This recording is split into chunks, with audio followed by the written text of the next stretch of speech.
Our first guest is the 43rd President of the United States. His new book is called Portraits of Courage. Please welcome President George W. Bush.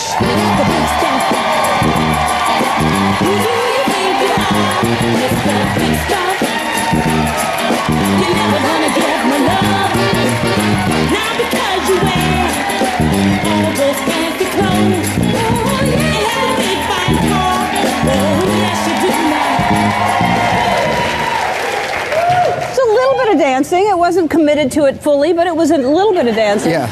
Yeah. And I'm sober. Yeah. It's hard to dance sober. It really is. All of these people drunk. I'm so excited to have you here. Are you as excited as I am to be here? Yeah, kind of. Yeah.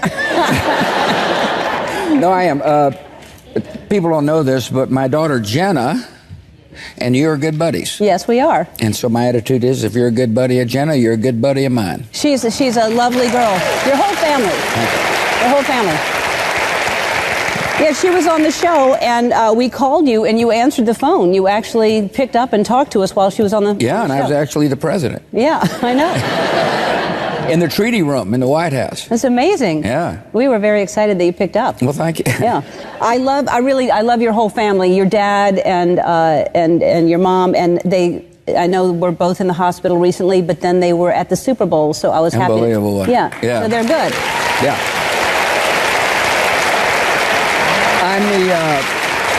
I'm the only president with both parents alive after the presidency. Really? Which is a huge blessing. Yeah, it is. It is. And so, actually, I'm the only one of two presidents with both parents alive during the presidency. I didn't know that either. Yeah. See how you learn things and I learn things together. We teach each other. Yes, we do. We do. Yeah. Teach me how to dance, please. I'm not the one to do that. That's Twitch.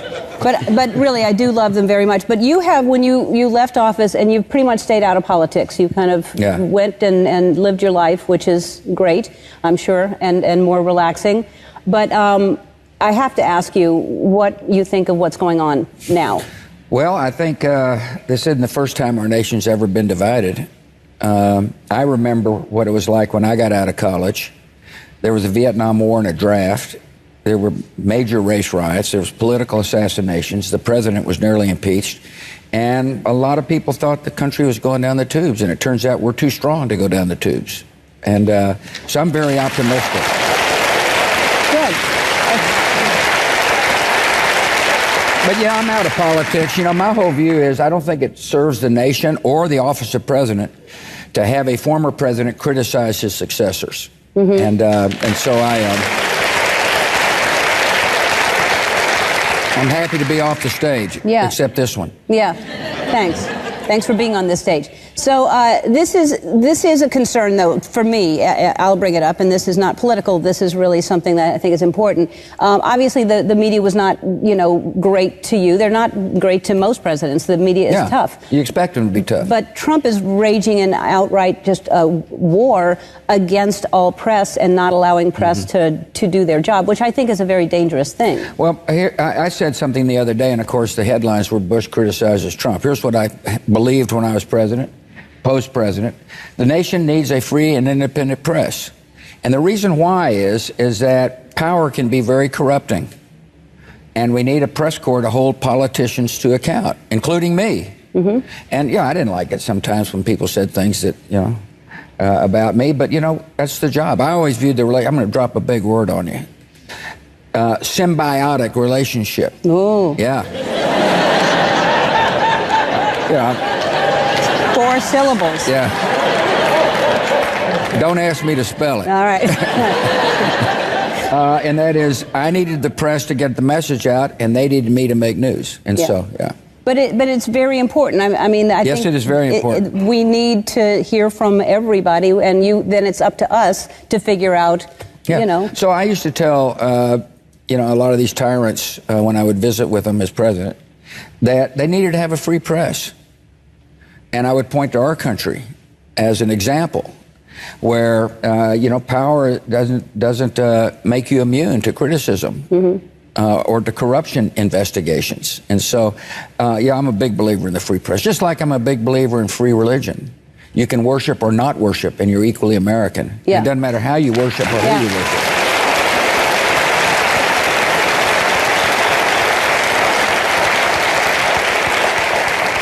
When you say tyrants, were you speaking of Putin? Because you had a relationship with Putin, and Trump has a relationship with Putin, but I believe it's different. Yeah, well, so I introduced Putin to Barney.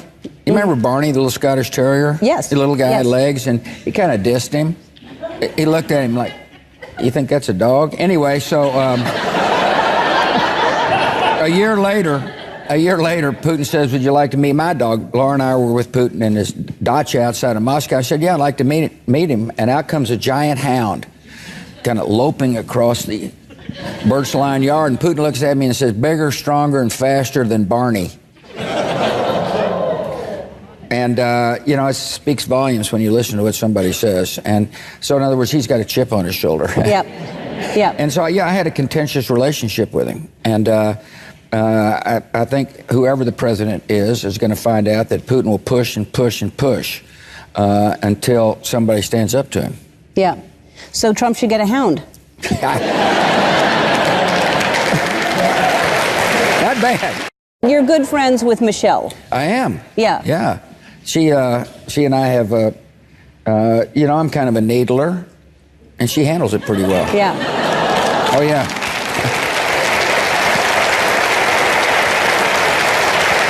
That was at the opening of the African American Museum in Washington. Yeah. It's great. Really. Yeah. It's worth seeing. Yeah, I know. I didn't get a chance. I was there for one day, and I'm dying to go see it. You ought to. It's good. I hear it's amazing. The building is beautiful. The architecture is beautiful. Really interesting. But yes, she is an amazing woman. I love her so much. I feel the same way about her. She's a great person. So you went to the... That surprised everybody. That's what's so weird about society today, you know, that...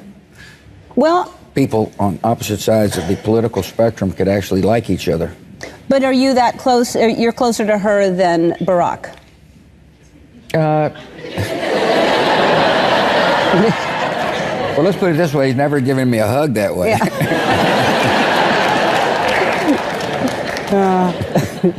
That's true. So it's all about the hug. I see. Generally. That's right. So you went to the inauguration, which was the right thing to do, but it must have been tough because your brother Jeb was pretty Not really. harshly you know, judged. Jeb gave it his best shot. Not right. really. I tell you, it's a beautiful experience to watch the peaceful transfer of power. Mm-hmm. And I'm glad I went. You had a little bit of problem. The poncho was a problem. It seemed. Had you put a poncho? Had you put one on? Is that the first time?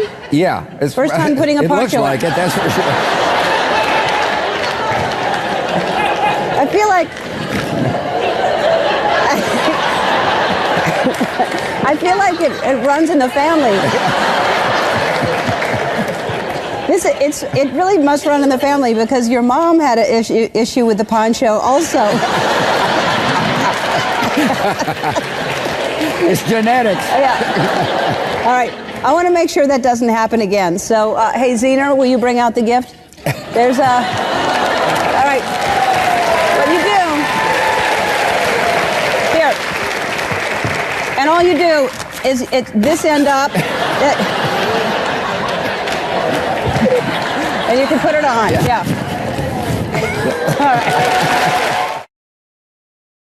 I'm waiting for you to paint me. I want you to paint me. I told you I was looking in those eyes. All right. Beautiful blue. All right. Well, I'm waiting for my portrait. Let's talk about this amazing book. You really are a great painter. And Portraits of Courage. Tell everyone what this is.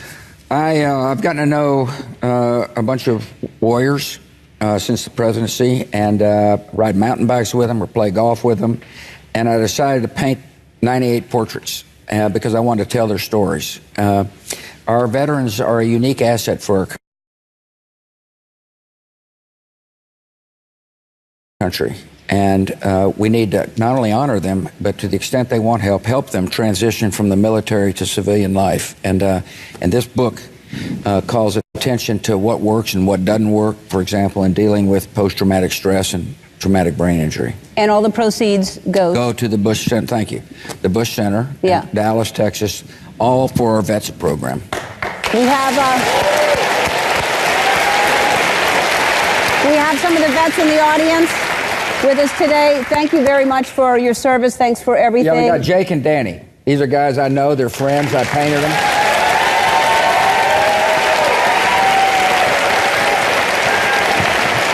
That's Danny. It's Danny. See, a little nervous when I showed Danny his painting because it's a little impressionistic, and he politely said, "God, that's great." So when did you start painting? How long ago? 5 years.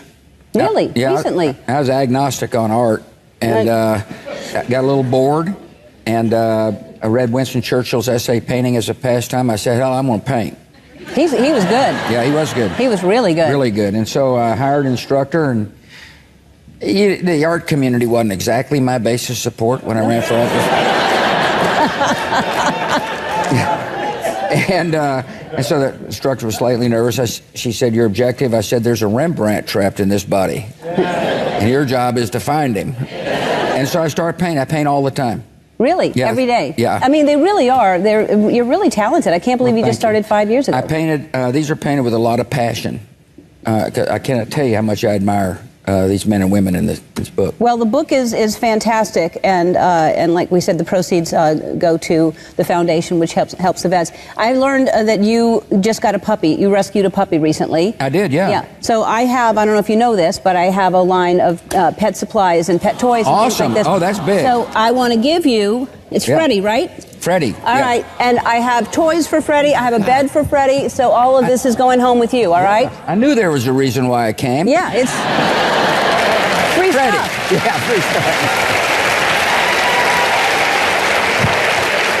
Yeah, baby. Yeah. All right, Portraits of Courage is in bookstores now. We'll be right back.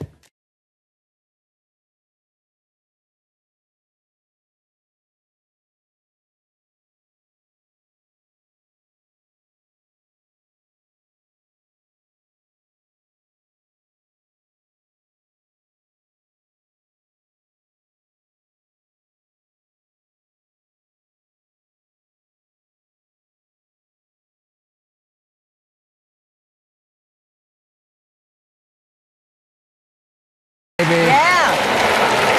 All right, Portraits of Courage is in bookstores now. We'll be right back.